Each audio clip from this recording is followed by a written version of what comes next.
I don't know if you saw it, but we reacted. So Lex, I've reacted to his work a few times, but I usually keep it historical because, I mean, I don't know if I would, this one, Future of Programming, it's not like I could add anything to it. I haven't got a clue. Maybe Uncontacted Tribes could be an interesting episode to check out. Anyways, we watched the first 50 minutes of this episode, and this professor here is a national treasure. Lex is a chill guy. You should ask him to play chess.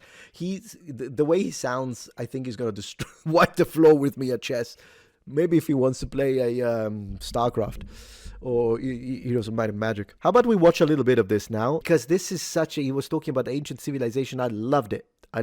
So let's watch a little bit of this. I'm going to provide my commentary. I will interrupt quite a bit, but I'll try not to interrupt too much because this guy is the bomb. So up to this point, we actually talked mostly about cuneiform, Akkadian, Sumerians, ancient Babylonia, the way they wrote, his controversial takes, and I loved each and every single one of them. But I think he's going to go into... So we are now still talking about the art of translation from ancient languages, is a fascinating topic.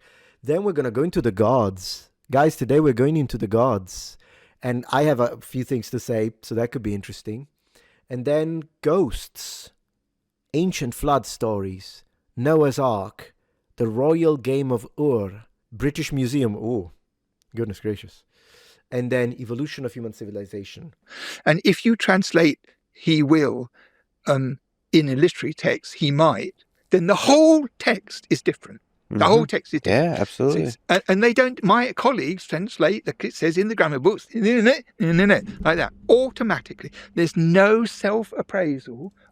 His colleagues are Muppets. Of the folly of it. You have said that translation is part archaeology, part detective work, part poetry. Can we just speak about translation and the art of it a bit more? Yes. I mean, it's such an incredible discipline. Just like you said, hinted at, just a subtle variation in a single word can change everything. Well, the truth about translation is that you never really have a word in one language which precisely equates another. You never do. They're always the best you can do. And sometimes it makes no difference, and sometimes it's really quite misleading. And so what people do when they learn Akkadian is they learn the Akkadian word and they learn the English translation. Right, you have to parasu is to divide. So whenever you have the verb parasu, it's some form of divide or division. But actually, it's not, because divide is like the primary root, but there's maybe 10 nuances of what that can mean in English, where the one at the bottom and the one at the top, you'd hardly know they were connected. And the Chicago Dictionary, which is such a magnificent thing, when you come to the museum and see me, I'll show you this Chicago. It's the most salient and important thing that came out of America in all its... I love how he leans forward, which is a little bit of a problem for the microphone, but I'll take it. Because it's him, It's his passion. I love it. And he's absolutely right when it comes to translation. It's funny. But what he said is absolutely right. And I've had a lot of experience in translation, not as much as him, obviously. But then again, even punctuation, try and write. I love lemons, music, eating, children, and floppy disks. And you put a comma after each and every single one of those sentences is fine. Remove the comma between eating and children.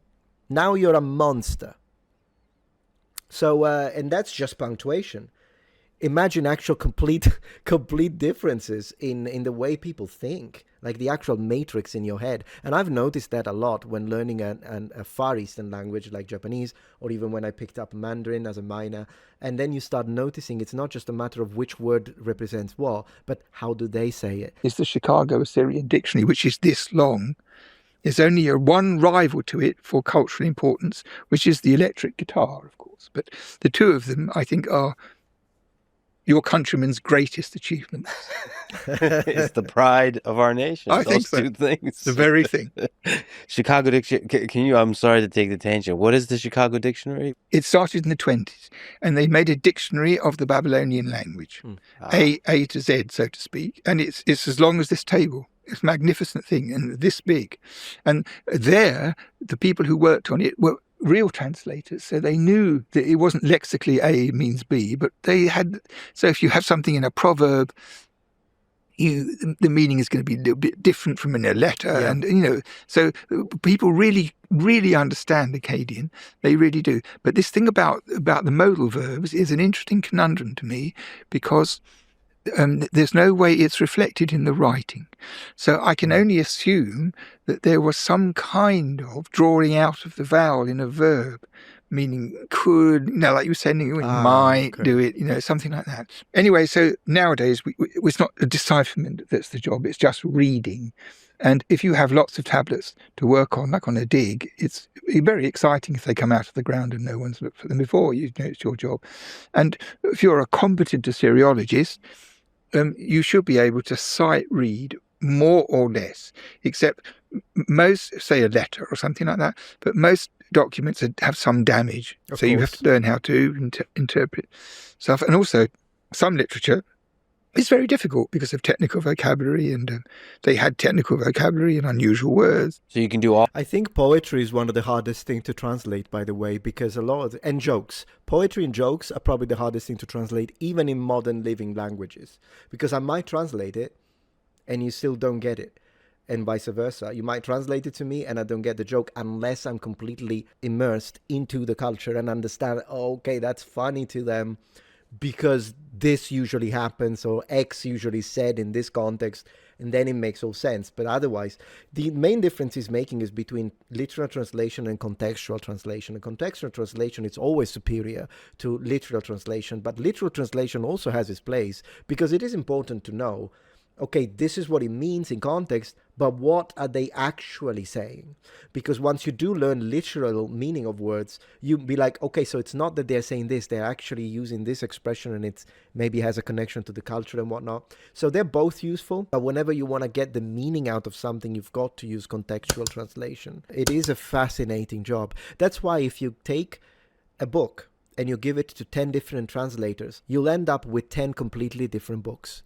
Even though they're all translating from the same language to the same target language, the end result will be difficult, because it's not always a case of, you have to make decisions as a translator. I've done it. I used to be a translator. You have to make decisions, and maybe the decision you're choosing is one of the 5 available, and a different translator for different reasons might have chosen a different word, and so you end up with very different works.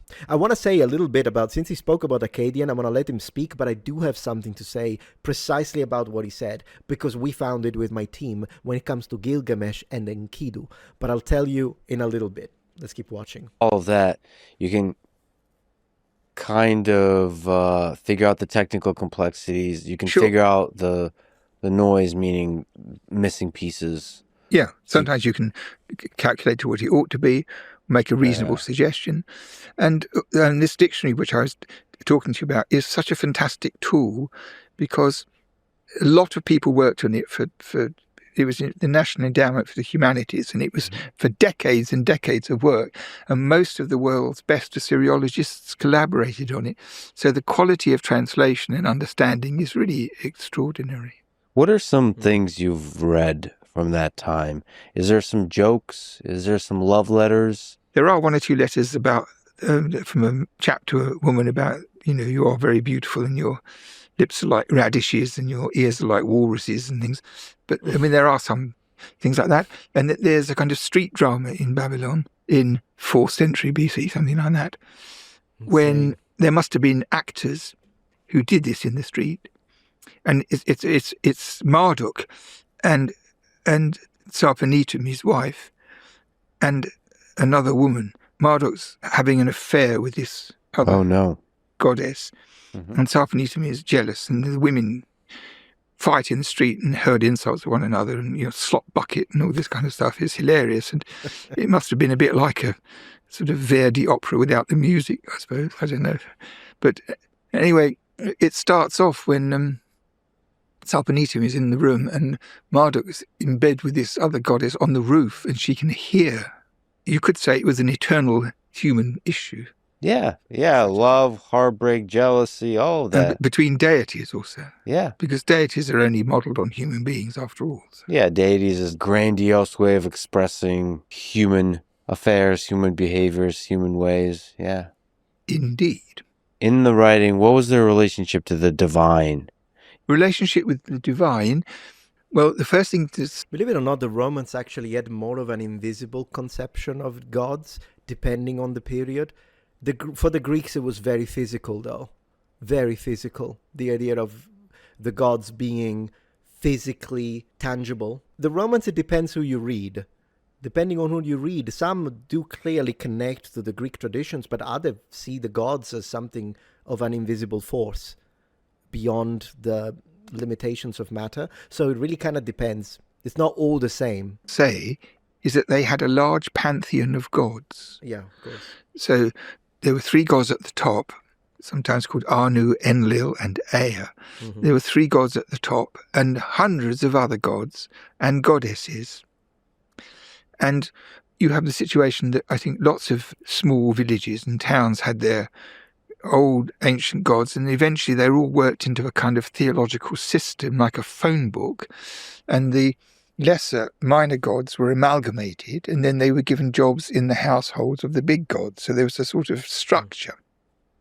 By the way, everyone was polytheistic at one point. It's not just a matter of, for instance, in the West, we think, well, we are monotheistic, generally speaking. Of course, I'm not talking about atheism and all that. I'm saying for those who are religious, we're monotheistic, Christianity being the major religion until it's not, like in the UK, but you know what I mean. And then in general, you think of these religions, but then we think, well, but in the past, we were polytheistic because of Roman and Greek deities. Likewise, in the Nordic countries now, most of they're Christian countries, but before that, they were pagans, and because pagan, it just means a religion that isn't one of the big 3. So neither Christian, nor Islamic, nor Jewish. Usually that's everything else is pagan, right? And you think, yeah, Old Norse, they were pagan, they had their own deities. But everyone did. I mean, even the Arabs before Islam, because it's a 7th, 8th century thing, contrary to what some Muslims say, when they're like, Jesus was a Muslim or Muslim, and that nonsense. It's impossible because it's 7 centuries after the birth of Christianity, but they do it. When they say that, they mean it. Like, I don't even want to speak for Muslims because I don't know. But I do know that some say that, and I'm like, sorry, mate, but I'm not going to, like, with his history just cancels you that. There's nothing. You can tell me that's what you believe because maybe you think, well, God is Allah, and so he predates, and so everyone is a Muslim. I get it, but I mean, it would be like me. It's kind of strange to speak to people who are secular that way. And I don't do it. As a Christian, I'm not going to you as a secular. We can talk about the historicity of Jesus that I strongly believe in, but I'm not going to expect a secular or an atheist to take the resurrection for granted. Obviously, I believe in it, but if you're atheist, you don't. I can respect that, but we can still discuss on the things that we can have as overlaps. What about the history? What about the history of Christianity? For instance, Christian persecution under Roman Empire. It's a perfect topic. We can discuss between Christians and non-Christians. It's fine. But I've noticed some Muslims have this thing that they're like, everyone was a Muslim. Yeah, okay, whatever. I was saying Arabs before Muhammad were polytheistic. And guess who else was, in my opinion, polytheistic before becoming monotheistic? The Jews. I think ancient Israelites were polytheistic. And I believe you can still see that in the plural root of the word for God in the Bible, which is still plural to this day if you read it in Hebrew, and it's Elohim, and it is a plural masculine. I think that that's a remnant or a heritage of a polytheistic beginning, perhaps pre-Bronze Age and whatnot. So you have this in the background, a big sweeping theology like you have in the world today in some parts of the world. And this was the main system, and the main gods were concerned with the ruler and the fate of the country. And another god was concerned with illness and the dead and what happens to the dead, and they had other specialities, and they all had their own temples. And when a baby came into the world, probably this was universally true, the baby was put under the tutelage of one or other of the gods. Sometimes, the royal family, they were the big shots, but sometimes not, or the ones that were in the family or something like that. So people grew up with the idea that among all of them, there were special ones for the family, and they had a special one who was supposed to look after them. That's I do want to answer. I love this guy. the basic idea. But the trouble is, since gods are, as you say, human beings on a larger scale, they can be forgetful or uninterested or on holiday. And there are lots of ways that you have to prompt your make little sacrifices and little bribes so that they do their job and keep an eye on you. So they had that kind of slightly practical view Yes. of gods, that they were a bit unpredictable, great when they were there but not always there sort of idea. Typical of classical antiquity, Iron Age, Bronze Age, Copper Age, and heck, probably throughout all of prehistory. And I also believe this, that a lot of people in the world today who did not have the disadvantage of growing up in a stifling religion, but are just normal people, get a lot more interested when they're really ill or when they have a big disaster all of a sudden. Of course. God or gods seem a lot more important than they do normally. Yes. So that few people walk about in a state of religious awe, and a good proportion of clergymen I've ever met don't do that either. It's a kind of conception that's not actually based on reality, that the individual's response to religious stimuli fluctuates and is varied and is often a response to need. This is actually something you say even within religion, right? We always ask God for things, but how many times do we stop to thank? It's always a matter of I need, I want, and it's kind of, it's a little superficial as a relationship. Interestingly enough, though, what he's saying is correct. Yeah, there is a massive catastrophe. Of course, a lot of people are going to turn to the gods in this case. When it comes to the Romans, it's interesting, though, because maybe for the people, but when it comes to the ones that write, the politicians, the philosophers, the historians, when there was the explosion at Pompeii and the volcano erupted and destroyed everything, the sources don't really mention the gods much. A little bit, but not much, and we looked. What the sources do is, believe it or not, they describe everything. And then they give a little bit of a naturalistic explanation. So they're trying to figure out why this happened. But I've yet to find from the prominent writers someone who said, oh, this was a punishment from the gods, which is what you would expect, particularly with this idea that we have in our mind of how ancient people reasoned.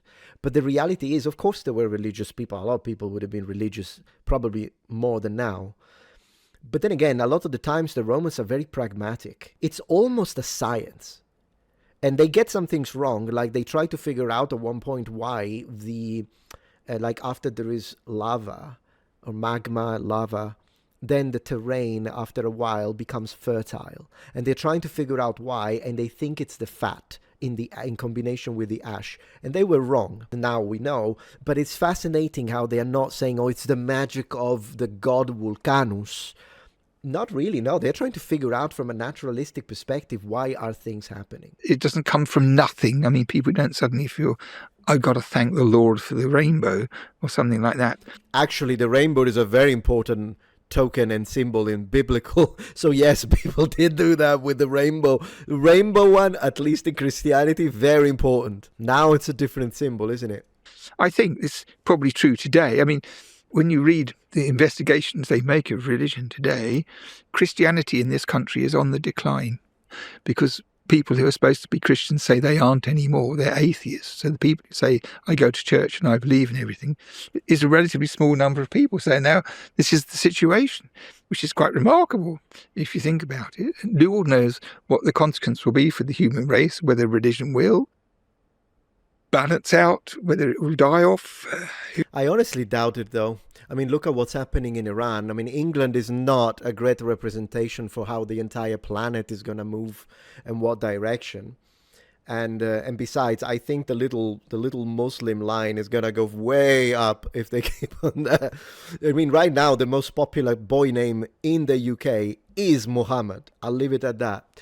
But regardless, look at what's happening in Iran. Mass conversions of people who, and I have a lot of respect for Iranian Christians, because the courage it takes to convert to Christianity while under threat of death penalty because of the Islamic regime. It's literally old school Christian courage, like the one we read about in Roman period of persecution. It's happening right now.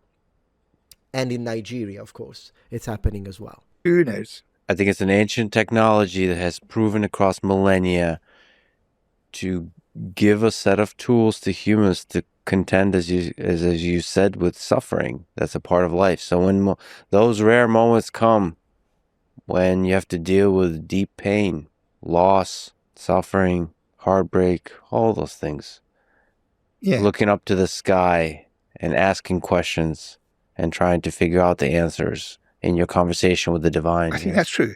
If you're enjoying this video so far, please take a moment to check out my Patreon page. With as little as a $5 support, you can help us ensure that we can continue to produce high quality and high researched content. And at the same time, you get access to polls, extra videos, unlisted streams, and much more. Thank you so much.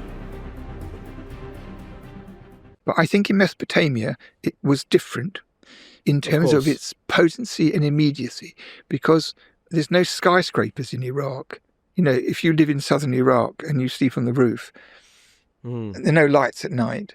Okay, he's making a really good point. Obviously, they're referring to light pollution of the modern electric revolution, if you will. We do not see the sky how it was, really. And yet there are still places where you can go, rural areas, really out in the sticks, and you look up the sky. It's a completely different thing. But light pollution in the modern period in our cities, we are missing out all of this. So what the point he's making, I'm going to let him speak a second, but the point he's making is right. Of course, when you look up the sky and you see this, it's going to make you wonder. Whereas for now, apart from the fact that we stopped looking up when we started looking down, and this is not going to end, it's going to get worse. But in general, even if you do look up for a second, or while you're addicted to your doom scrolling, and then at one point you do look up, you see nothing. You know, you're under the stars, you can see everything because of no smog and everything like that. And the idea that the gods are there watching, it's not like a big artifice like it is here. It just doesn't ring true here. You can't come to Rings true to me, but I respect the point of view. to it and really believe in it, whereas these people didn't have to really believe in it because it was it. It's the obvious practical part of life. They're right there. Yeah. But it's like they didn't believe in ghosts. They took them for granted. And they didn't believe in the gods. They took them for granted. This is a different mechanism, because nobody here in the world today takes those things for granted, just the opposite. But I think that's how it worked. This is a fascinating point of view, actually. I really appreciate he said that. So they look at the sky, they see the stars. Those are the gods for them. So they are visual. Fascinating. So you didn't have people wrestling with the idea of whether the gods really exist or whether they really care about me. They gave them a nudge when it was necessary.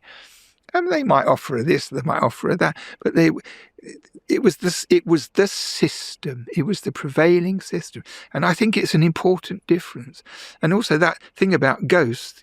Exactly. Father Sky and Mother Earth. Yeah. It's clear from the inscriptions, all of them that I managed to find, that nobody ever asked themselves, do these things exist or not? Did I really see them or not? Or did I not? They didn't. They just took it all for granted. What are ghosts? Is it usually ancestors? Well, everybody who died in bed naturally or peacefully, what we call their ghost, went down to the netherworld. And there they were. So they buried people jolly quick, for obvious reasons. And like they do in Islam and Judaism today, it's the same kind of idea. And the spirit of the person went down through the gates to the netherworld and stayed there. So that's the basic situation. And people in their houses had actual burials under the courtyard. And they had a thing where you pour stuff down a hole, fluid and food, it's kind of symbolic offerings to them. So is that a way to lessen the impact of mortality? I don't know. Because you know that everyone's going to die. I think the real tragedy would be is if we're not supposed to. That would be the tragedy. But every single person is going to die. So all relationships have this finite clause in them. So if you're very fond of somebody or you love somebody and they die, it's kind of infantile to whine about it ever after. Because what do you think was going to happen? Either you or them. You know, I always see it like that. I don't feel grief when people die. It is infantile, but I got to tell you something. I wouldn't say it's infantile, no. I disagree with that. It's and each person grieves in different ways, and it's a way of processing that loss. But then again, Something about human beings. Yeah. We're all kind of infantile all the way through from, we don't stop being infantile after we're infants. It's one thing to know it, theoretically, and it's another thing to know it. Like this thing ends. This ride ends. But that's the pain. It's the fact that the whole thing ends. Yeah. And when people fall off the edge, they fall off the edge. So yeah, the knowledge that it ends is the painful thing, not the actual moment of the ending. Yeah. Yeah. Many times what makes moments really precious is that they're going to be gone. I think that's a good point that he just made. Things are precious because probably if we were immortal and we lived forever on this earthly plane, if I want to look at it from a religious perspective or not, if you want to look at it as a kind of biological immortality discussion, probably we wouldn't treasure the moments that we have as much. It is very likely that that's a possibility, which would explain why mortality is supposed to be a thing, if you want to look at it from a creator perspective. But I don't want to go too deeply into this because we're not really here to discuss religion. We are discussing religion, but mostly like the history of religion and religious perspective of, 3,500 BC, believe it or not. Trivial thing for us humans to really contend with. And I think religion, religious thought, the divine, I think help with that. I think the big mistake for mankind was the creation of monotheistic religions, because they brought evil into the world. It's a silly statement, because what is evil? If evil in a non-religious sense is anything such as war, rape, and then that stuff existed since the Paleolithic, since hominids, we've been doing that. I disagree with this statement. If you believe in a monotheistic religion, it means I'm right and you're wrong. It's kind of the same with the polytheistic ones, to be fair. For instance, the Romans thought they were right. First with their cult of, and I want to prove this point for a second. First with the cult of the ancestors, but then with the gods. Meaning, yes, the Roman would tolerate your gods, whatever they are, monotheistic or polytheistic alike, as long as you pay your taxes. However, you had to accept the superiority of the one god that the Romans cared about, meaning the emperor. The emperor is a god for the Romans. For the Egyptians, the pharaoh is a god, and you have to subdue to that god. And if you do, which they made you do, a lot of the persecutions that the Romans used, if this was, like he said, so I'm disagreeing with him, not from a religious perspective, but from a historical perspective.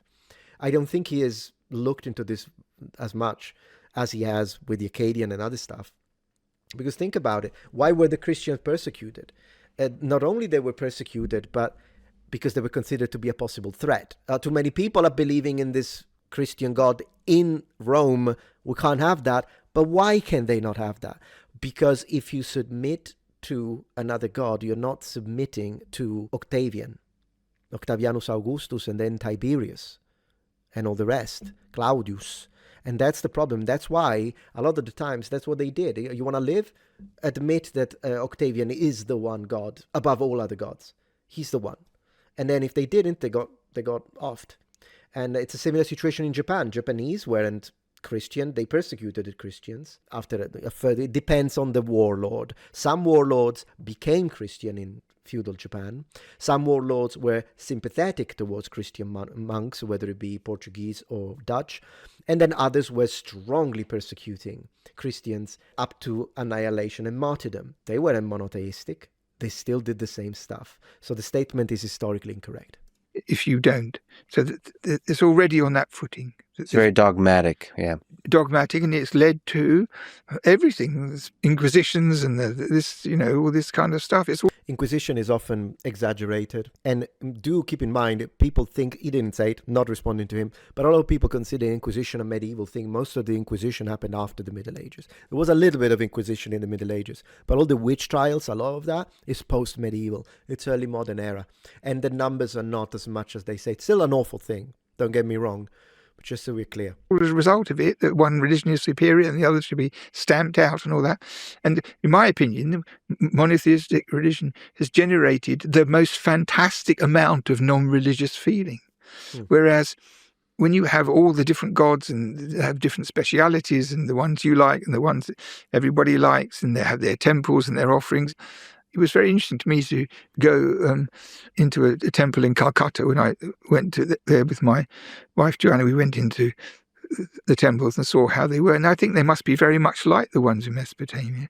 So there was never anything about them which affronted people's individuality or I mean, there's no religious prejudice or even racial prejudice in antiquity. All these things are modern. Just false. I'm sorry. Sorry, I still like him. Okay? Racial prejudice, absolutely it existed. He has to repeat this mantra because he's in the UK. I'm just going to say it. Because that's what they're teaching now. They're telling you racism is a modern invention. There was no racism in antiquity. And then you read the actual sources and you see that the emperor is saying, why is that soldier black? That's not a good omen. Have him cut into pieces. I don't know. I think if someone said that today, you would call him a racist. Guy was from Ethiopia, the one that got cut into pieces. So I'm just saying, it's just one of many examples. Racism has always existed because it stems from prejudice. So you have racism is kind of a specialized category of prejudice, but it does stem from tribal networks, inside, outside.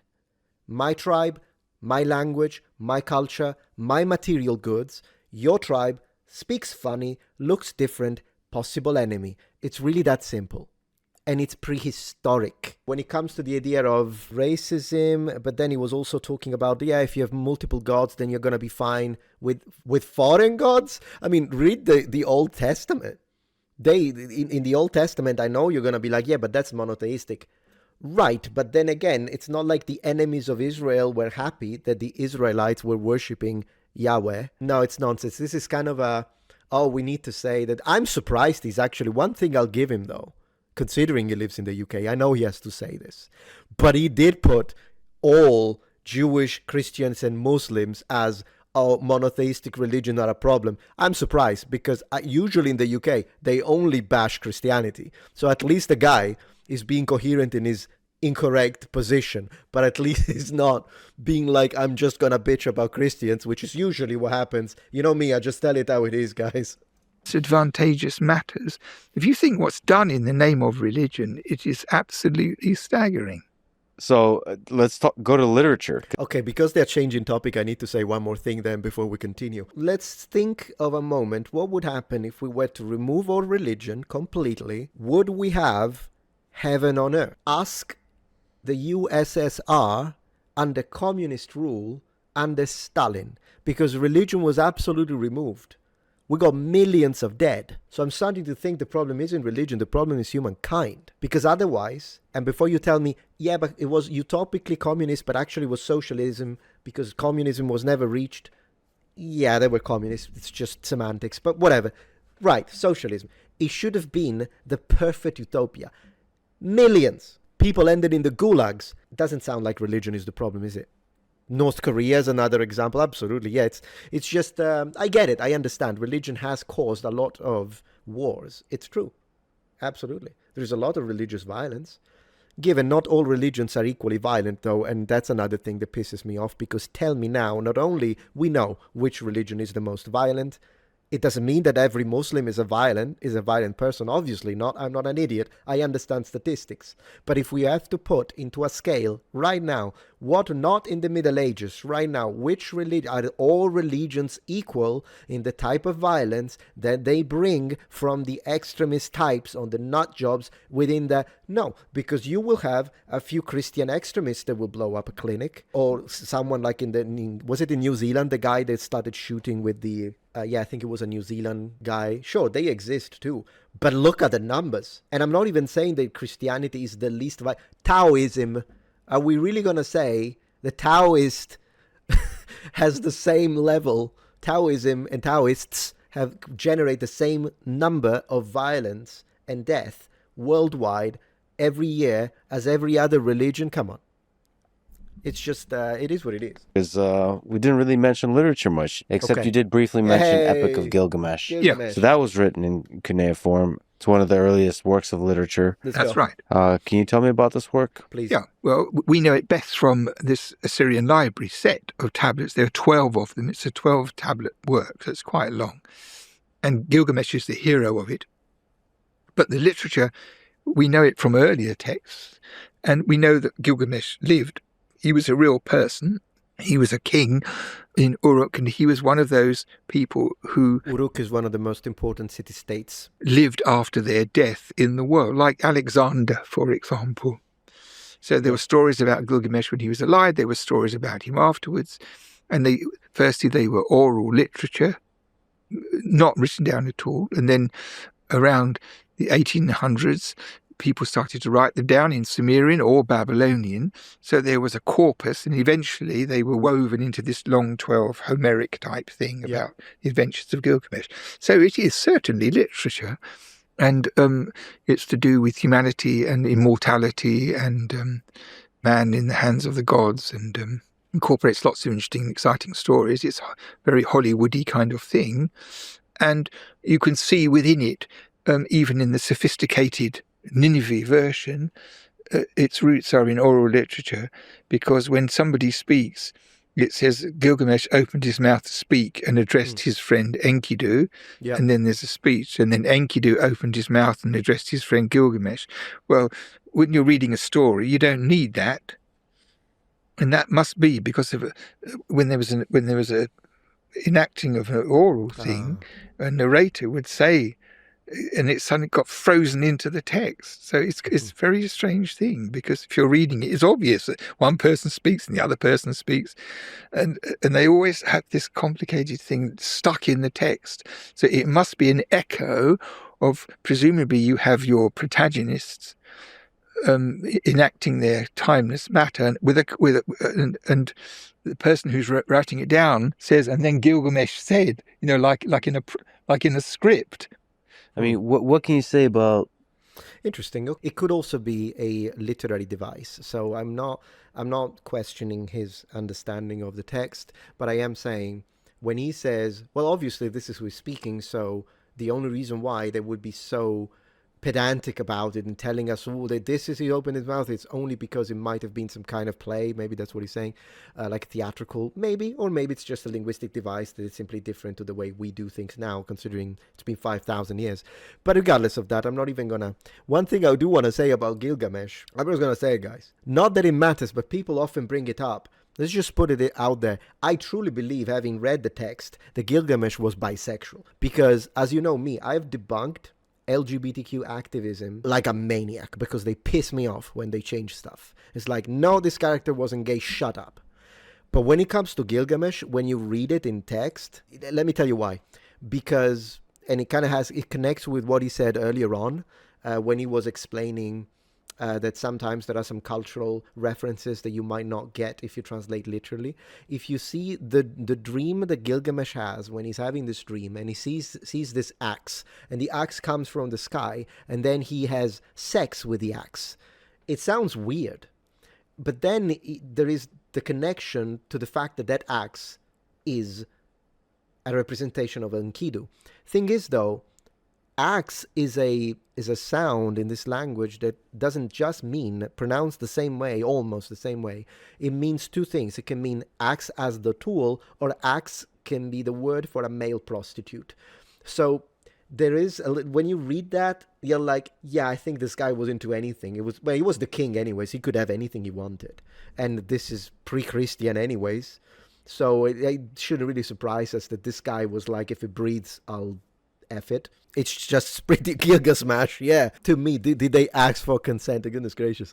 Yeah, so to me, it's pretty evident. Of course, I can't be 100% sure. Not does it really matter that much, but because I've seen people that, like me, they bash whenever LGBT people will tell you, oh, this person was transgender. And I'm like, what? In Viking Age Denmark? Are you out of your mind?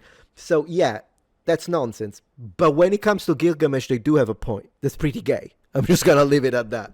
Because I'm all for the facts, you know me. So if the fact is the fact, it's like Michelangelo. It's clear that Michelangelo, you read the poetry, the poems that Michelangelo wrote in medieval Italian to one of his guys, the young guys that was modeling for him, and you read the poem, yeah, guy's gay. In that case, it's actually gay. I don't even think it was bi. I think Michelangelo was actually gay. But there are a lot of situations where they are like, oh, Emperor Elagabalus had preferred pronouns. No, he didn't. Shut it. And that's how it is. Yeah. Telling of stories in written form during that time. Do you think that too stretched back in time? I do. I think the fireside narrative matter.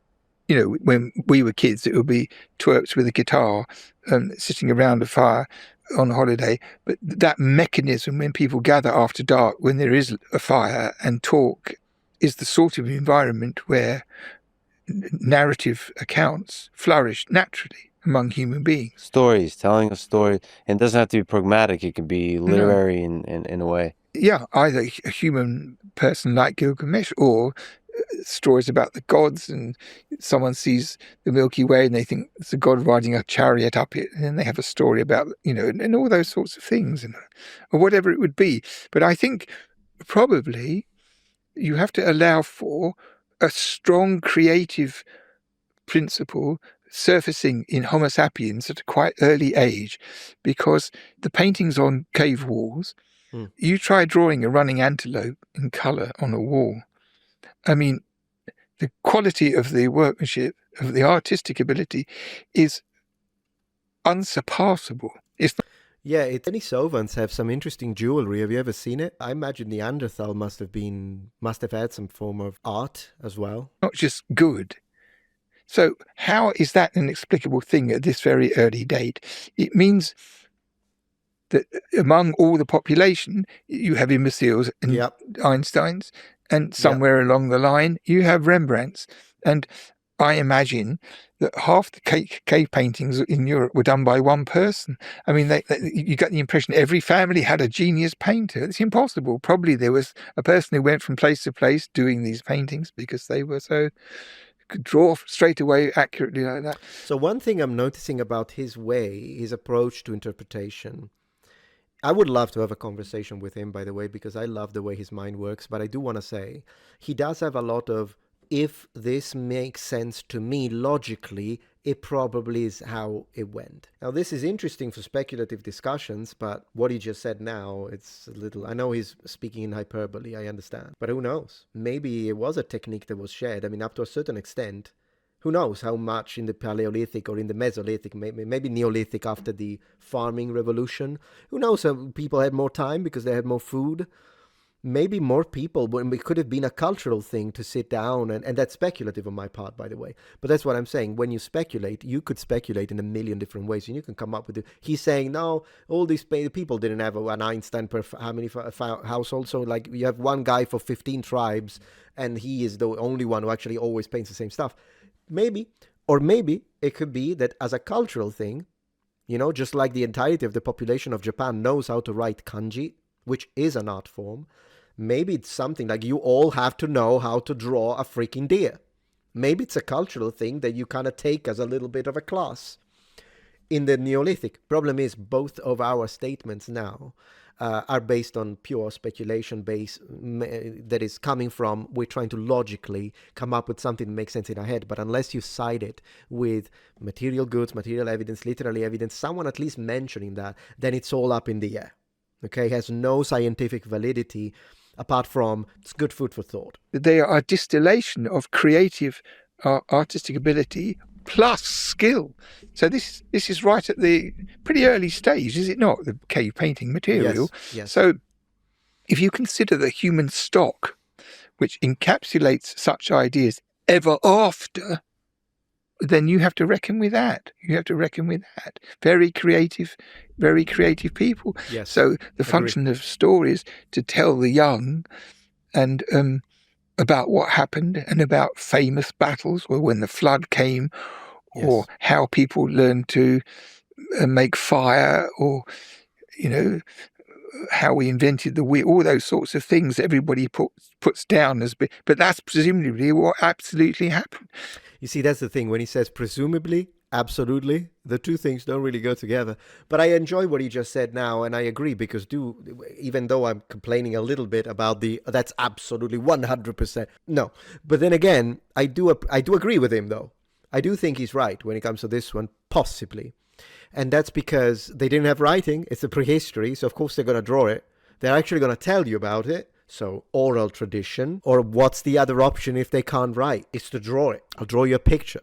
And you have the capacity for people to adore and to respect, among their own kind, people of astounding ability. There must have been hunters who were ferociously quick and, wrestle with polar bears and all that kind of thing. And all this stuff would be grist to the narrator's thing. And as things got more complicated and more sophisticated, so lessons might be incorporated, or lessons might come out of them unintentionally. Because if you tell a story without a moral, it is usually a moral if you think about it.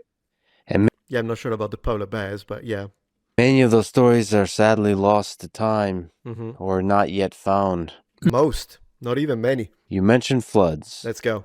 And speaking of stories that have been lost and found, you're well known for a lot of things. Yeah. One of them is decoding the so-called Ark tablet. Yeah, that was a challenge because it's really hard to read. You got to tell me the story.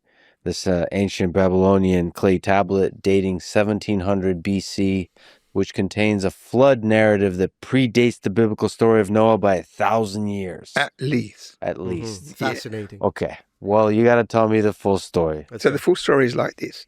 Visitors used to come to the museum to ask questions of the experts who worked there, and one would be on duty periodically, and sometimes people would bring objects, sometimes they'd ask questions, and somebody once came in with a whole load of objects, including this tablet, which, to cut a long story short, I identified pretty much straight away as being part of the flood story. It was a tablet about 8 inches by 3, not the whole flood story, which is the complex narrative which ended up in the Gilgamesh narrative much later.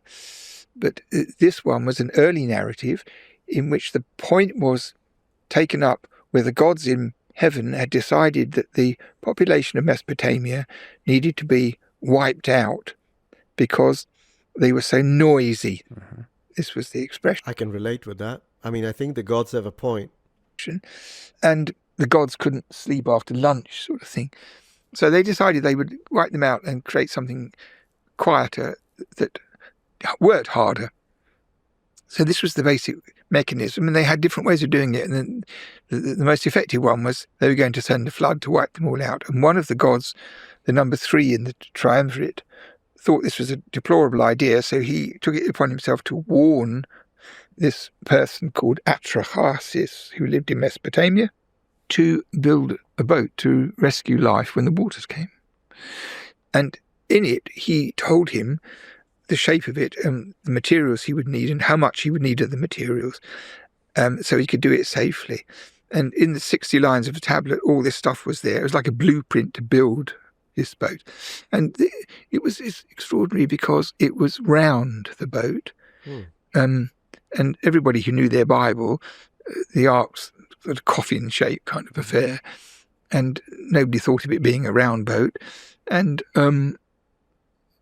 the fact is that round boats were used in Mesopotamia on the rivers, coracles, that's to say, because for transporting things, and they would never sink. They were very appropriate. And so in this story, it was decided it was going to be a giant coracle, a really, really big one that would never sink. And the male and female animals could go in, and Atrahasis' wife and his 3 sons and so forth could go in, and everything would be there, and it would float on the water.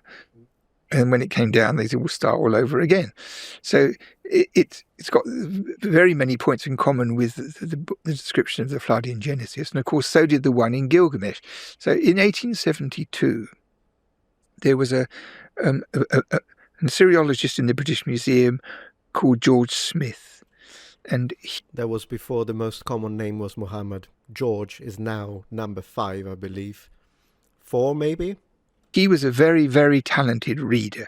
And in 1872, he discovered that one of the tablets from the Nineveh library we were talking about before had on it a passage which ran in parallel with Gilgamesh. Wow, look at that. About the waters coming and the boat and everybody floating, and even to the point that when the rain stopped and the ark came to rest on a mountain, that the hero of this thing in Gilgamesh, who was called Utnapishtim, released a bird 3 times to see whether the trees had come up. And the first one came back, and the second one and the third one didn't, so he knew that. So this was not only in the Epic of Gilgamesh, but it was also in the book of Genesis. So what it meant was that you couldn't have 2 stories. It wasn't 2 stories about the same thing. It was literary dependence. It was literary dependence. How does he know that? It could well be 2 stories of the same thing. I wonder how he's going to justify that. So far, fascinating stuff. And by the way, if you read the Epic of Gilgamesh, not only you find the flood, but you also find something that, in my opinion, I don't know if you would agree with that, but in my opinion, is basically a correlation to Sodom and Gomorrah. It's just that it's more. And it's a fantastic, in my video dedicated to Sodom and Gomorrah, I actually read the whole section. And guys, it's insane. There's this god, and then he has 10 weapons. One of these weapons behaves exactly like the description of what happened to Sodom and Gomorrah. But then we have all the other 9 weapons explained. And then, like, it's insane. It's insane. The destruction, the number of cities that are destroyed is unbelievable, but it's very similar. And once you connect it to, you read it in the original language and you read the original Hebrew, that's why I make the connection. I think this is perfectly connectable to Sodom and Gomorrah. And it's, yeah, you remember that? Exactly. The text of the Hebrew Bible, from whenever it was written down, of course, nobody knows quite when, but whenever it was about the same time as the one from Nineveh, about the 7th century, 6th century, something like that. The time interval between the Gilgamesh version from Nineveh and the Hebrew Bible is not like a big expanse of time. So there was an argument that one goes this way and one goes that way. But then when this tablet came in 1,000 years older, nobody believes the Bible was written in 1700 BC. Mm-hmm. So that's an interesting, it's a very strange line of argumentation, because it doesn't really matter when something is written. Imagine that I write a little poem about what happened in 1940s Europe. I don't have to be in 1940s to write about what happened in 1940s. Now, given the distance is only 80 years, 85 years, 86, but that I can write something about ancient Rome as long as I have the data.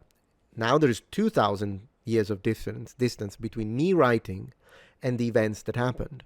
What I'm building with that is that it doesn't matter, just because the Bible writing about the flood is not claiming that the flood happened on the specific moment where the text was written down.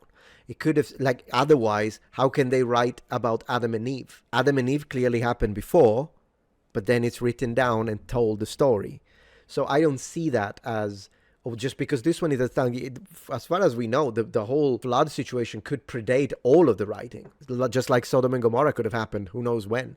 But this is just my argument towards it. Yeah, and also there is this idea of looking at the Bible as a single book when it's not. It's a collection of books. And there is, even between the same name of books, Elijah, for instance, being one, but in general, even when you have one book that has a name in the Bible, there can be a difference in between the chapters. There can be a difference of 200-300 years. It's just that we are not told that. So when you read it, you're reading it, it's one book. No, it's not one book. Absolutely not one book. And we're probably missing a lot of books that were in the original manuscripts. Primacy of the Mesopotamian matter was established. And it's important because you never get floods in Jerusalem. You just don't.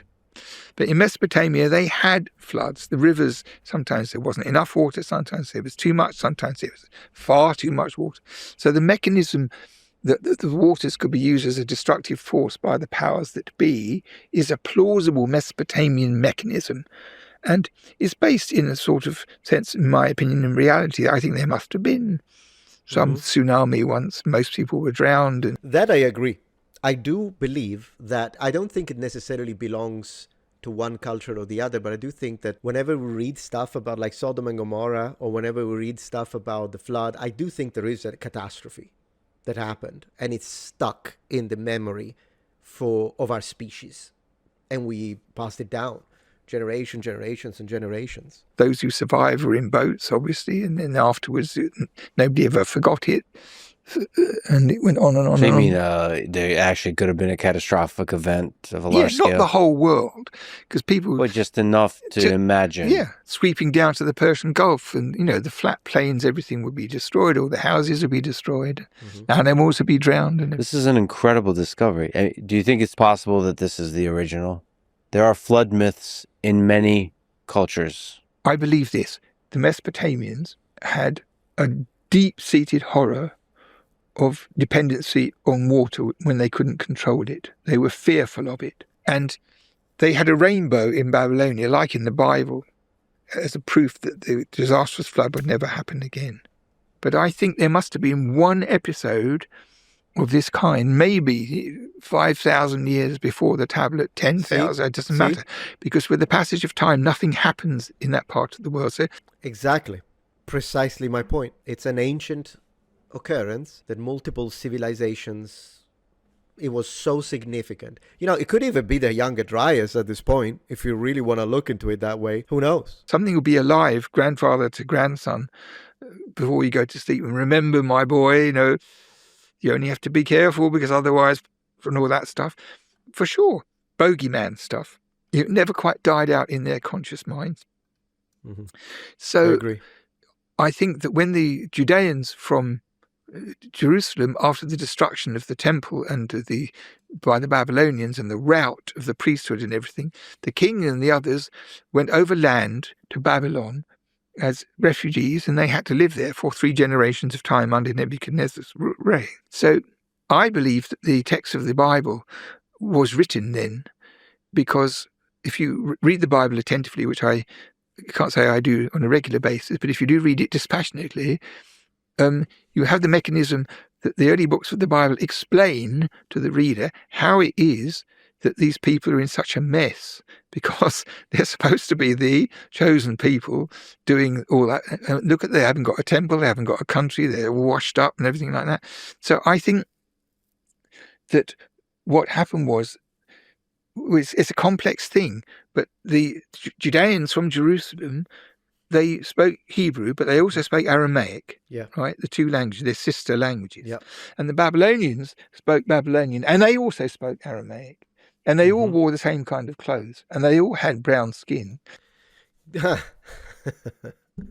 last statement is debatable, because the Semitic type actually has a lot of variety. Yes, plenty of brown skin, plenty of olive skin, and some are pretty white looking. So there are some Arabs that are pretty white looking if you look at them.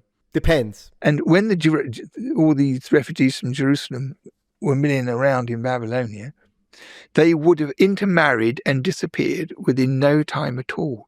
And the authorities who were there prevented this by drawing up a kind of charter of their history, explaining things from the beginning of time up until now, how it happened and what happened, and it was all intentional. So that is, in my opinion, the driving force behind the Hebrew text. And the thing about it is that they didn't have, in Jewish philosophical tradition, stuff about creation and the beginning of the world. And they took Babylonian ideas, which they learned when they were there, and they recycled them. I know there are some people in academia that have this idea. It's a theory. Proving it is going to be difficult, because I think all people had some conception of how the world started. I think we started trying to figure that one out one way or the other, even before scientific revolution, everywhere. I really think everywhere. If you think about it, there is always a myth of creation every, like, look, did you look at the, fascinating, by the way, myth of creations of the Norse, or the creation myths of the Japanese, Izanami and Izanagi. So whereas the Babylonians decided that the gods were going to wipe out the noisy persons, when the Jewish philosophers got this narrative to recycle about the vengeful Almighty, he was in the Old Testament a very unpleasant and vengeful person. It was because of sin. It wasn't because of racket and playing the radio. It was sin. So they took one narrative and they recycled it for their own purposes. The flood is a useful tool to... But that kind of ends this segment. So I have to say, I still enjoyed it. I disagreed a lot more this time. I enjoyed it. The first 50 minutes that we did the other day were fascinating to me. I basically agreed with almost everything. These second, how many minutes we did? Half an hour? I have to say there were a lot of points of disagreement, but I still enjoyed it. And I hope that you did too. And as usual, Lex's questions and comments were on point. Very nice.